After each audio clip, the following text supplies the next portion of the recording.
Hi. What's up? What's up, honey? Welcome back to Vlogmas. I'm still sick, and we're doing something different today.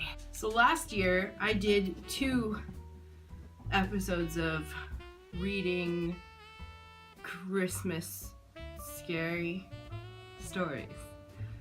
I don't know what I'm talking about. Okay, so I did an episode of reading scary Christmas ghost stories, and some of them were scary, some of them weren't. And I did an episode of reading Santa stories, like scary Santa stories. This year, I'm going to be doing holiday horror stories. Okay, so I'm on Reddit No Sleep.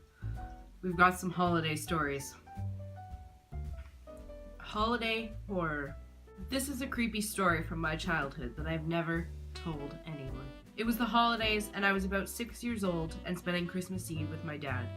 My parents were newly divorced and not on good terms. I dreaded having to stay over with him since he and I weren't very close. He was a workaholic, and he wasn't there for me or my mom. After my mom and her boyfriend dropped me off for the night, my father proceeded to deliver a heartfelt attempt at Christmas cheer. He tried cooking dinner, but nearly killed me via smoke inhalation when he almost burnt the kitchen down by overcooking the turkey. That at least sounds like a common problem, not just his dad sucking. To salvage the night, we ventured into the dark, cold evening to Denny's. Oh, Denny's, always there for you when you need it. A sanctuary to all the other fatherly fuck-ups who were hell-bent on ruining their child's Christmas. I don't know, I like Denny's. I wouldn't mind having to go to Denny's for Christmas dinner. I don't know what this kid's problem is. As a 6-year-old, my spirit was broken down and was beat once more when the waitress told me that they were out of chocolate milk. Oh god, that's horrible. Begrudgingly, I finished my supper and plain milk. Silently, we made the depressing trek back home. I got into my favorite Christmas cowboy pajamas. Me too, Fred. And climbed into bed. I found solace in knowing that Santa would come tonight and my mom would come tomorrow morning to save me from the hell that is my father's company. Surprisingly, my father took the time to read me some Christmas story before I slowly drifted off to sleep. Fast forward to a couple of hours later, when I was abruptly woken from my slumber by the sound of loud, inhuman thumping on the roof above me. Santa. My heart raced, and I didn't know if I should just pull the covers over my head and pray, or if I should run and alert my dad. I heard it again. This time, it seemed closer. So without a second more, I booked it to my dad's room. Solid choice, kid. I screamed him awake and informed him that there was someone on the roof. I was sure of it. At first, he didn't really believe me and told me to go back to bed, but in that moment, he heard the thump too. He quickly got up and threw on his coat and boots, neglecting to put pants on over his silk boxers. That's the dad way to do it. He told me to stay in his room. I clutched the phone in case I needed to call 911. He made his way downstairs, and I heard the front door creak open. I could hear his muffled voice, and it sounded like he was talking to someone. I decided to sprint down the stairs and out the front door before he could tell me to go back inside. My eyes were filled with red. Red is all I could see against the white backdrop of cold, bitter snow. A man lay there, unmoving. My father and I both still. It appeared that my dad had killed a man. Oh, come on. The man could have at least been Santa. Okay, I'm gonna do one more. This one is called A Christmas Ghost Story. I have to admit, I'm not a fan of Christmas. Not due to any Scrooge-like tendencies or anything, but because of what I saw when I was 7. I was very excited to see what I was going to get on Christmas Day. So I crept down the stairs at 2 or so in the morning. The grandmother clock in the hallway was slowly ticking. I remember it only too well. I found myself shaking as I turned the living room doorknob. Was I that excited? Why did the metal feel so cold? So as not to wake my parents, I slowly pushed the door open and crept into the living room. It was dark and cold. I mean, like cold. So cold, I could make out my breath. In what little light there was the heat broken? The switch to the dimmer lights was next to the door. I turned it on and slowly turned the dial. In the diminishing gloom, I could make out the armchairs and the Christmas tree, beneath which I could already glimpse the presents. Oh yay! And the leering, skinless face that was now just an inch away from me. Wow, that escalated quickly. Its pupilless eyes seemed to stare straight through me as its stench hit my nostrils like rotting meat via burnt ozone. Gross. The thing reared back, its lipless face falling back behind the ragged hood it wore.